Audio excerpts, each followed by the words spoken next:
এজন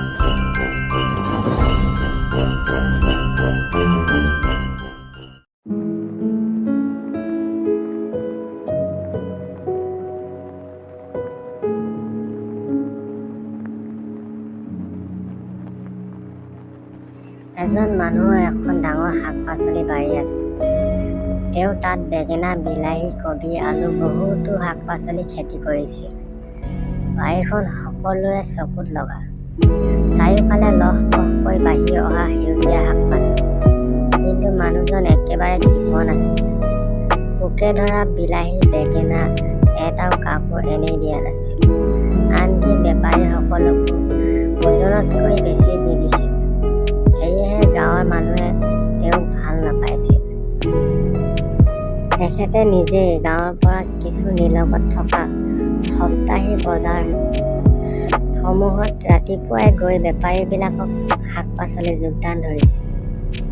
কিন্তু বেপাৰীসকলক ওজনতকৈ বেছি কেতিয়াও দিয়া নাছিল। তেখেতৰ আচল নাম ময়ূৰ, কিন্তু গাঁৱত সকলোৱে কৃপণ নামেৰে জানিছিল। তেওঁ কৃপণ আছিল যদিও বহুত টেঙৰ আছিল। কেইবছৰমান আগতে ময়ূৰৰ ঘৰলৈ এটা চোৰ আহিছিল।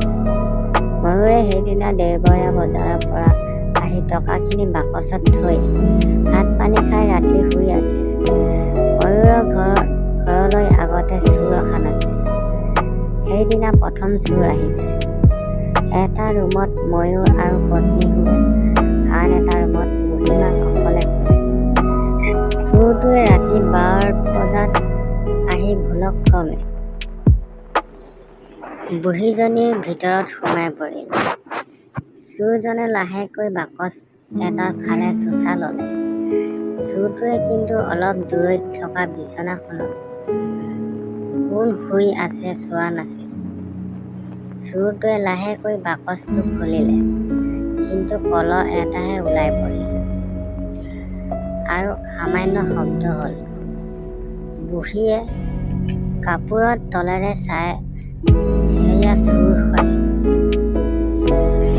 তেতিয়া বুঢ়ীয়ে চোৰটোক ক'লে, বোপাই তই কি কি নিব আহিছ চব লৈ যাবি, কিন্তু যোৱাৰ আগতে মোৰ প্ৰশ্ন এটা উত্তৰ দি থৈ যা।